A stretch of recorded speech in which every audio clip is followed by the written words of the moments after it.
할렐루야, 굿TV 세상을 보는 창, 오색 오감을 시청하시는 시청자 여러분, 저는 한동대학교 교수 이재영입니다.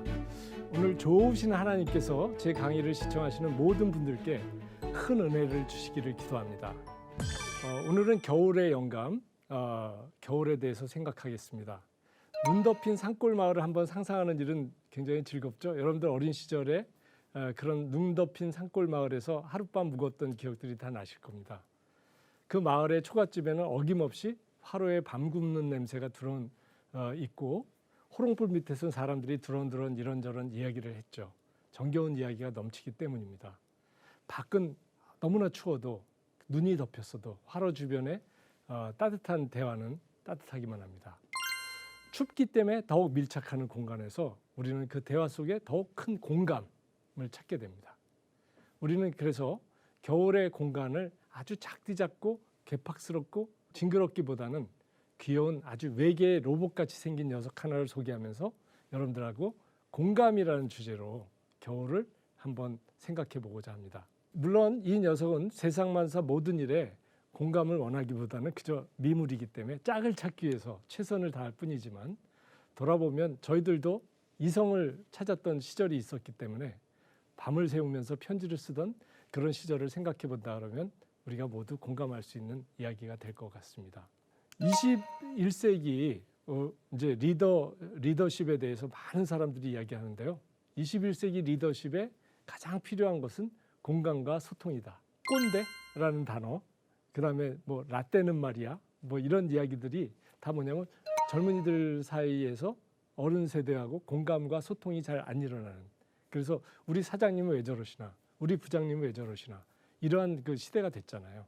이 공감과 소통은 지금 코로나 시대에 팬데믹 때문에 점점 더 중요해지고 이렇게 되는데 더 어려움은 생기고 있는 것이죠.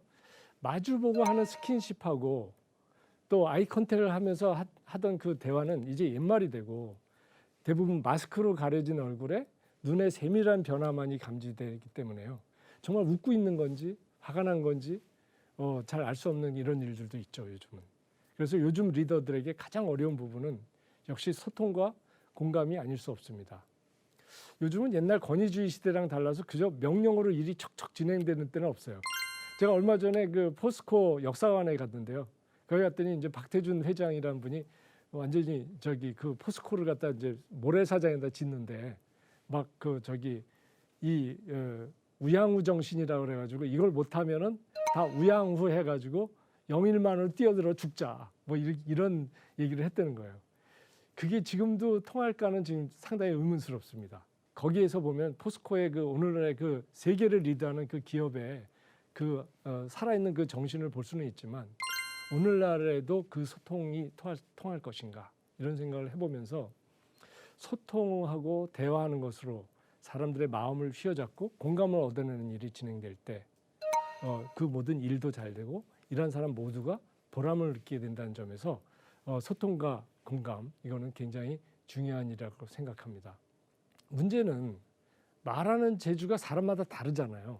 그래서 어떤 사람은 말을 청산유수로 잘하는데 그렇지 못한 사람도 굉장히 많습니다.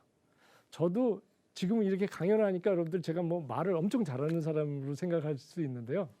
젊었을 때 저는 왜 이렇게 낯가림이 심했는지 사람들 앞에 서면 그냥 덜덜 떨려가지고 말도 못했어요. 그래서 제가 그때 당시 샀던 책들이 이런 것들이에요. 말 잘하는 법, 한눈에 사람 알아보는 법, 뭐 제스처 하는 법, 뭐 이런 것들 책인데요. 그런데 여러분, 우리가 이제 말을 한다는 얘기는 남하고 공감하는 거잖아요. 그런데 이제 말을 잃어버릴 수도 있습니다. 그래서 어떤 경우에는 이제 우리가 이제 뭐 가수가 이제 성대 결절이 나서 목소리 잃어버리면 정말 큰일이잖아요. 그런 것처럼 이 글 쓰는 사람이 글이 안 써지면 이것도 큰일이잖아요. 그죠? 그런데 이제 결국 글을 쓴다거나 이거는 이제 글을 통해서 사람들한테 말하는 거니까요. 하나의 그 예로 카프카라는 사람이 있습니다. 이 사람은 글 쓰는 사람인데 글이 안 써져가지고 거의 막 미친 듯이 고민을 했던 사람인데요. 이 사람은 이제 체코 프라하에 사는 유태인 게토에서 자란 청년인데요. 체코 프라하의 유태인 게토에서는 그 독일말을 썼는데 독일 사람들은 거기 사람들의 독일어를 별로 독일어를 보지를 않아요. 그런데 이제 그래가지고 약간 이방인 비슷한 그런 사람인데 카프카의 부모님도 카프카가 법관이 돼가지고 그냥 안정적인 생활을 하기를 원했어요. 그래가지고 그 부친의 뜻대로 법학을 공부하고 그리고 나서는 이제 변호사가 된 건 아니고요. 산업재를 갖다 다루는 보험회사에 들어가서 그 산재 처리를 하는 그런 사람이 됩니다. 보통 생각할 때는 이 사람이 회사에서는 거의 그냥 뭐 그 일도 제대로 안 하고 그냥 만년 무슨 문제나 일으키는 사람으로 생각하기 쉽겠지만은 카프카가 사실은 그 회사에서 굉장히 잘해가지고 중역이 되기까지 합니다. 그런데 이제 이 사람은 하나 다른 게 있었는데 퇴근을 하면 책상에 앉아서 소설을 쓰는 거죠. 그래서 소설을 막 쓰는데 이 소설을 쓴다는 거는 주인공을 창조하는 거잖아요. 그리고 주인공을 어떤 환경에다 뚝 떨겨놓고 이 사람이 만나는 사람들하고 막 해가지고 무슨 이상한 일이 생기고 막 사건이 하면서 최종적으로 이제 클라이막스를 넘겨서 결론에 이르는 이런 것인데 집에서 이제 소설을 쓰는데 이것이 잘 안 되는 거예요. 그래가지고 카프카가 이제 일기를 쓰는데 일기를 보면은 그 글을 안 써지는 그 괴로움이 잔뜩 나와 있어요. 왜냐하면은 일기장을 쫙 보면은 어저께 쓴 주제로 글을 쭉 써요. 근데 오늘도 또 그 제목으로 또 써요. 근데 조금 달라졌어요. 별 차이 없어요. 그 다음날 또 쓴 것도 또 그래요. 그러면서 이걸 뭐라 그러냐면은 글이 안 써지는 현상, 블록 현상이라고 그러는데요. 그래가지고 뭐 너무너무 괴로워해요. 근데 이런 블록 현상이라는 이상한 상태가 계속 되면서 이제 괴로워했는데 이 사람한테 이상한 일이 벌어졌어요. 그는 갑자기 사랑하는 여인이 등장한 거예요. 여인이 등장하니까 이 카프카가 갑자기 연애 편지를 쓰기 시작한 거예요. 막 매일 연애 편지를 썼는데 그 사랑하는 여인이 편지에 일일이 답진을 했는지는 알 수 없지만 분명하지 않지만 지금도 그가 보낸 편지 수백 통이 보관되어 있습니다. 그는 1년에 수백 통의 편지를 자기 애인한테 보냈는데요. 이때 그 애인한테 편지를 그 소통을 하려고 그냥 발버둥을 치는 과정에서 그 막혔던 글이 풀렸어요. 그래가지고 그때 당시에 카프카의 문학의 정수가 되는 뭐 변신이나 뭐 이런 소설들이 다 완성이 됐어요. 그래서 이런 그 블록 현상과 달리 아주 맹렬히 글을 쓰는 그러한 그것은 바로 뭐냐면 소통하고 공감하고자 하는 그죠? 그런 열망에서 생긴 거고 연애 편지를 쓰는 과정에서 그의 문장이 막 살아나는 거죠. 봄날의 꽃처럼 그냥 찬란하게 빛나고 이리저리 황홀하게 흔들렸어요. 그리고 그는 이전에 못다 만든 문장들이 다시 샘솟듯이 문장으로 덧붙여졌고 죽어가던 주인공들이 다시 생기를 찾고 그가 던지는 풍성한 단어와 문장으로 생명을 찾은 거죠. 그러면 이때 열렬한 연애 편지와 더불어 오늘날도 우리가 칭송하는 역작들을 쏟아냈는데요.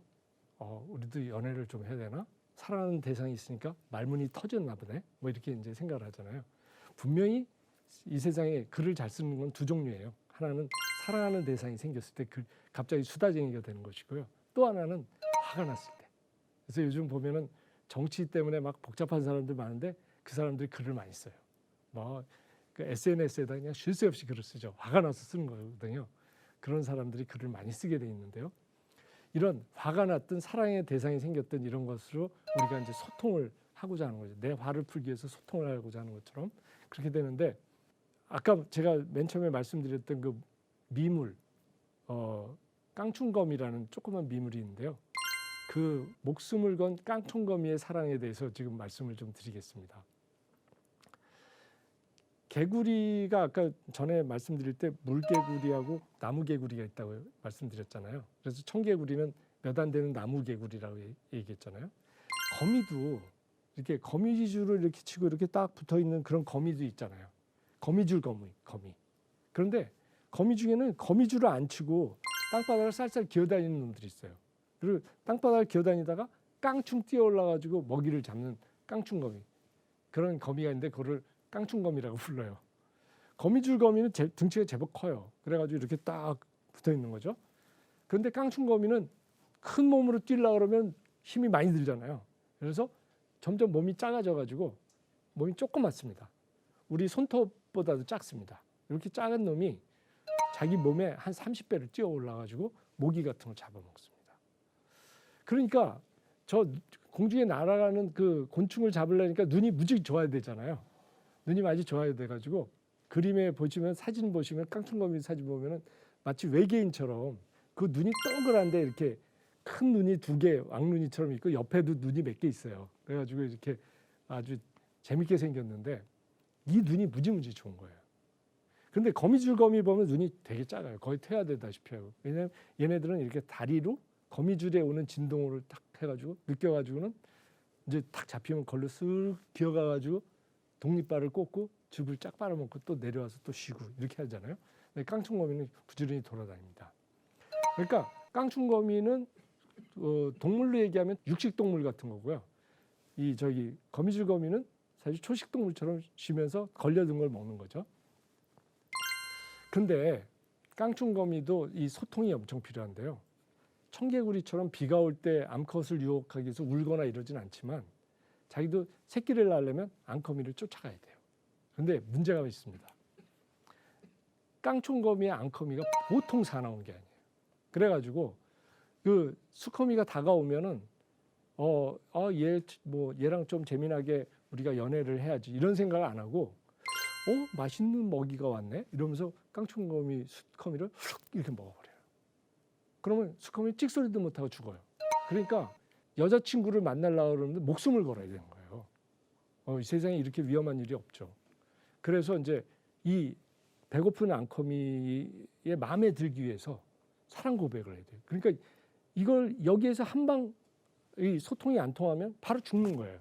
그래서 깡충거미를 보면 공감과 소통은 심지어 생명까지 지켜준다는 것을 보여줘요. 여러분, 깡충거미가 도대체 어떻게 그 사나운 암거미를 갖다가 유혹을 할 수 있을까요? 이제 이렇게 합니다. 깡충거미가 말이죠. 이 앞에 보면 저 다리가 길어요. 다리가 굉장히 긴데 다리가 이제 거미니까 많잖아요. 앞발이 무지 길어요.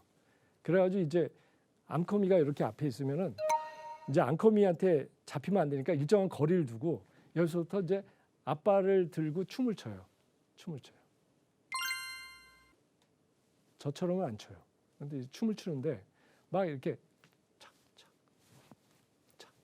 이렇게 막 쳐요. 그래가지고 이제 막 치면은 암거미가 쭉 보는 거예요. 자식이 춤을 잘 추네. 뭐 이러면서 마음에 들면 이제 웅크리고 이러고 있어요. 마음에 안 들면 이제 막 잡아먹으려고 이렇게 오는데 이러고 있으면 이제 춤을 착착착착착 치다가 암거미가 이제 깡충거미가 어떻게 하냐면 이제 조금 용기를 내서 다가가요. 그럼 암거미가 쭉 보고 있어요. 좀 다가가요. 이제 막 긴장이 이제 고조되는 거죠. 이제 암거미 사정거리에 들어왔어요. 그럼 암거미가 탁 잡으면은 바로 깨 죽는 거예요. 그런데 이제 거기까지 다가가요. 근데 이제 마지막 진짜 위험한 순간인데 이때 뭘 하냐면은 얘가 갑자기 배를 땅에다 대고 부릉부릉부릉부릉 막 흔들어요. 배를 부릉부릉부릉부릉 막 흔들면은 암거미가 그거를 쫙 보면서 기절을 해요. 최면에 걸리는 거예요. 그러면 깡충거미, 수거미가 빨리 가가지고 씨를 싹 낳고 나서는 암거미가 깨어나기 전에 호록 도망을 가야 되는 거예요. 들켰다면 바로 죽는 거예요.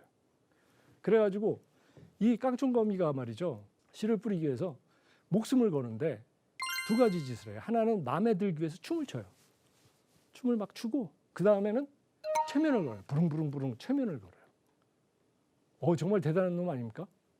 이 조그만 손톱보다 작은 놈이 목숨을 걸고 씨를 뿌려요. 그래서 아직도 깡충거미들이 돌아다녀요. 그거 보면 수많은 수거미들이 최면을 걸어가지고 암거미를 쓰러뜨린 거예요. 완전히 최면술사예요. 그죠? 이 정도면은 깡충거미 이 보잘것없는 놈이지만 정말 여러분들이 생각해 볼 거는 소통의 달인이구나. 이렇게 이제 생각을 할 수 있습니다. 정말 깡충거미는 공감의 최고봉이에요. 근데 심리학자들이 공감의 최고봉을 뭐라고 얘기하냐면은 라포를 맺는다고 얘기를 해요. 제가 이제 가끔 그 강연을 가는데 요즘은 이제 비대면 시대래 가지고 이제 소통이 좀 많이 어렵지만 지금 여러분들도 제 강의를 들으면서 저랑 이렇게 교감이 되잖아요. 근데 제가 이제 강의를 하다 보면 이걸 느껴요. 저 사람들이 내 말에 지금 뭔가 이렇게 홀렸네 이런 생각을 해요. 그걸 갖다 심리학자들이 뭐라 그러냐면 라포를 맺었다고 그래요. 라포라는 게 뭐냐면 체면 상태에 걸린 거.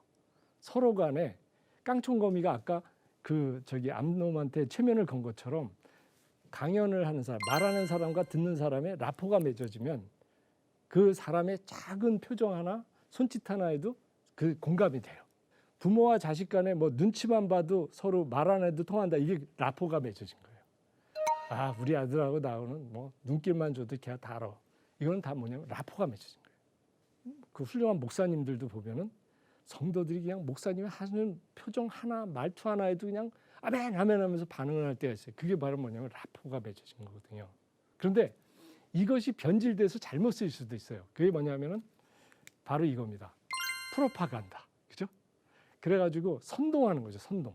그리고 이것이 정치가들이 다 이거를 뭐 나쁘다 그러면서도 은근히 배우는 것들인데요.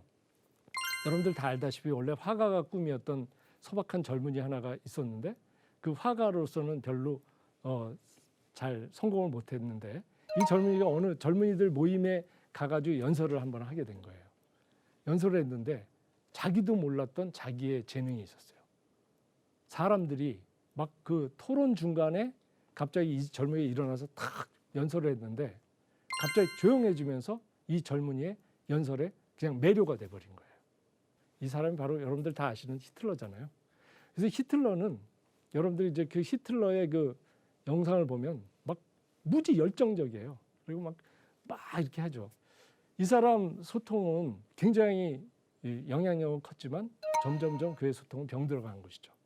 그래서 이 사람은 이제 마침내 사람들한테 유니폼을 입히고 깃발을 세우고 분위기를 딱 만들어가지고 자기가 거기에 등장해서 열정적인 연설을 토하고 그러면 이 사람들은 마치 어떤 종교의 신도처럼 그의 말에 반응한 거죠.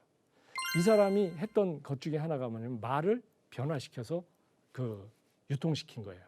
이 사람이 무조건 말이 끝나면 승리, 승리, 승리 이런 걸 외치게 했어요.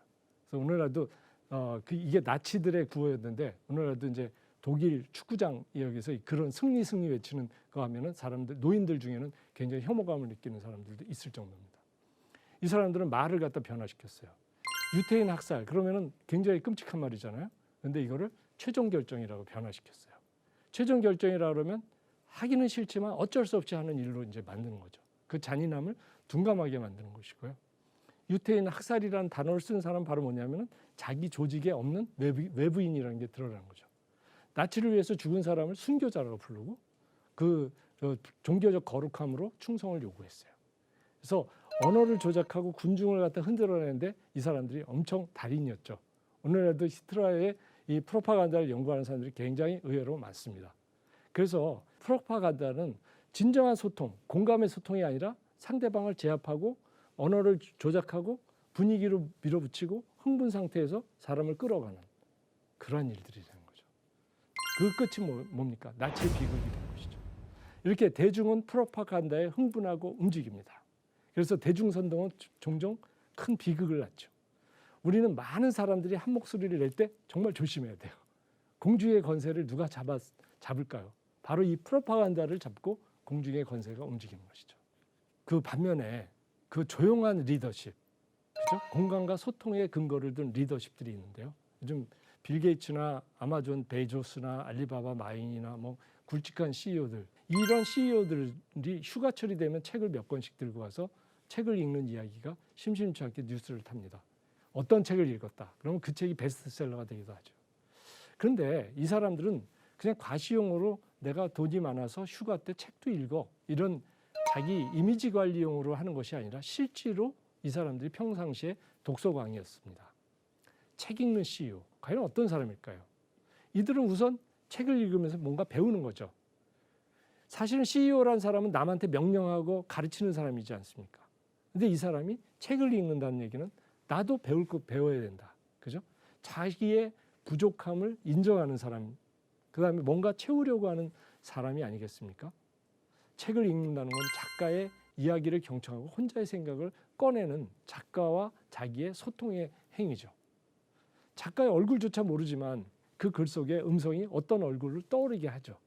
책 읽는 CEO들, 작가가 자기에게 다가온 소통의 방법을 알기에 이 사람들도 자기의 부하 또는 타인들과의 소통에도 능할 것이죠. 똑같은 말이라도 명령이 아닌 공감을 얻기 위해서 하는 말이죠. 제가 얼마 전에 흥해에 가서 칼국수 집에 가가지고 밥을 먹는데요. 그 어떤 노 부부가 둘이서 하는 말이에요. 그 사람 말이야. 저기 선생을 오래 해서 그런지 말이다 이렇게 해야 된다 이렇게 얘기를 하는 거예요. 그러니까 부인이 그게 뭔 말이요? 그러니까 그렇게 하면 안 되고 하면 어떠노? 이러면 어떠노? 저러면 어떠노? 이렇게 얘기를 해야 된다 이렇게 얘기를 하는 거예요. 그러니까 부인이 지금 방금 해야 된다 이렇게 얘기하지 않았어? 이러면서 이제 둘이서 이제 껄껄 웃는 얘기를 들었는데요. 그렇죠? CEO 그러면 이래야 된다. 그죠? 명령하는 건데 그렇게 얘기하지 말고 이렇게 하면 어떻겠노? 이러면 어떠노? 이렇게 얘기하는 그러한 것들. 그래서 이제 한마디로 이제 그 노인들조차도 꼰대가 되면 안 되겠다는 것이 지금 아주 다들 그 마음속에 두는 거예요. 내가 꼰대가 되면 안 된다. 그래가지고 여러분 이제 상대방이 이해할 때까지 설명하고 설득하는 능력이 리더의 능력이죠. 리더는 높은 자리에 올라가지고 아무 말도 못 듣게 하고 명령하고 호통치는 것이 아니라 사람과 함께 호흡하고 함께 대화해서 울림을 만들어내는 사람. 그렇죠? 사실은 이제 리더들이 그렇기도 하지만요. 우리 선생님들 또는 목사님들, 이 목사님들 말하죠. 예를 들면 이렇습니다. 선생님은 말하고 제자는 받아 쓰잖아요. 공자라는 사람을 가끔 생각해 봐요. 공자가 정말 가난한 신분에 태어나서 머슴으로 갔다가 15살에 뜻을 세우고 공부를 시작한 사람입니다. 근데 이 사람은 그 스승의 자리에 갔는데 이것이 무슨 임용고시를 통과한 거 이런 것들이 아니에요. 다시의 스승은 제자들이 찾아와서 스승을 모실 때 스승이 되는 거죠. 제자가 있어야 스승이 되는 거 아니겠습니까? 그런데 그의 제자들이 날로 늘어나는 거예요. 그래가지고 그 사람이 3,000명의 제자를 끌고 다녔어요. 그것도 어떤 학교를 세우고 한 군데 있었던 것이 아니라 천하를 주유했어요. 지금 한동대 학생이 한 3,500명 됩니다.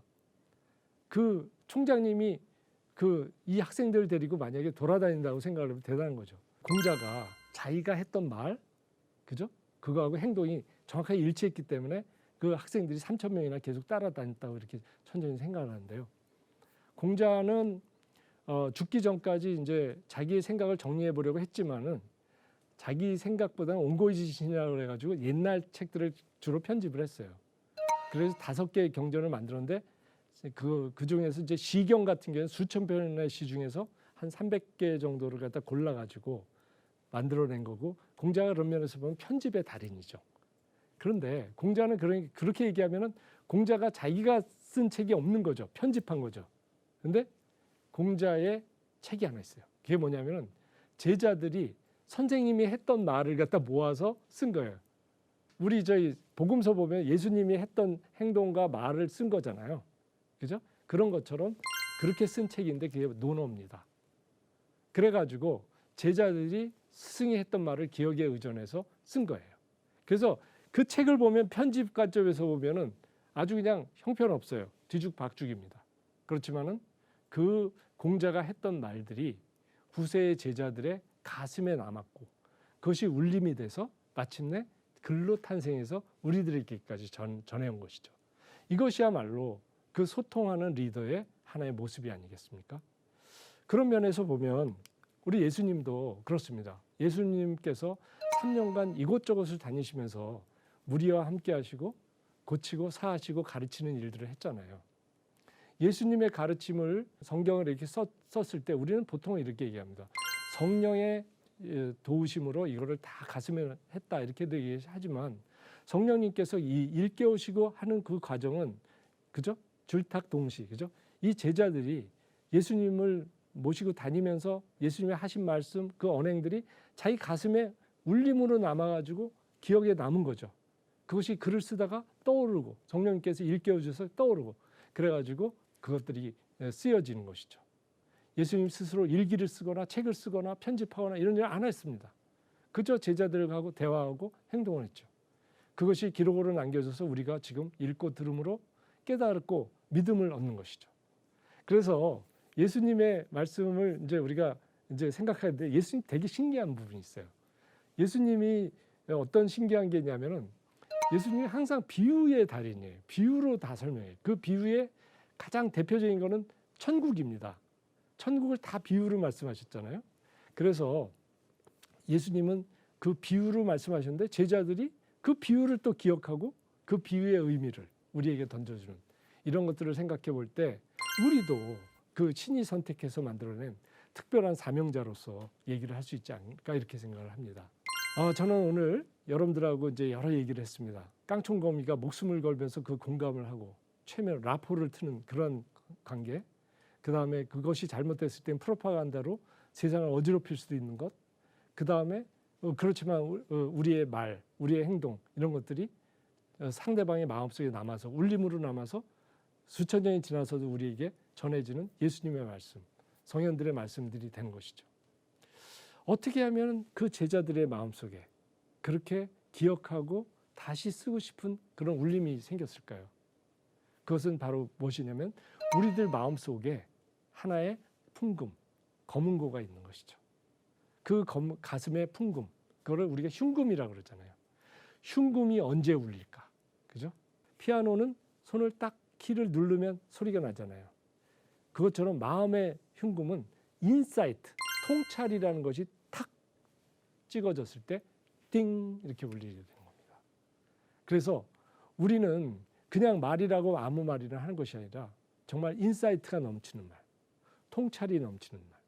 그것은 바로 뭐냐면 우리 가슴 속에 우리의 가슴에서 우러난 말, 또 계시가 임한 말, 하나님의 영감이 들어온 말, 그거를 갖다 우리가 토해낼 때 상대방의 가슴에 흉금이 가슴의 검은고가 울려대게 됩니다. 이것은 화술이나 인간관계나 이런 것들을 통해서 되는 것이 아닙니다. 우리의 마음속에 익어간 열매의 스토리가 나가는 것이죠. 자, 하나님의 말씀으로 세상을 이해하고 바라보는 마음의 창이 여러분 안에서 활짝 열리기를 소망하며 이 시간 마치겠습니다. 감사합니다.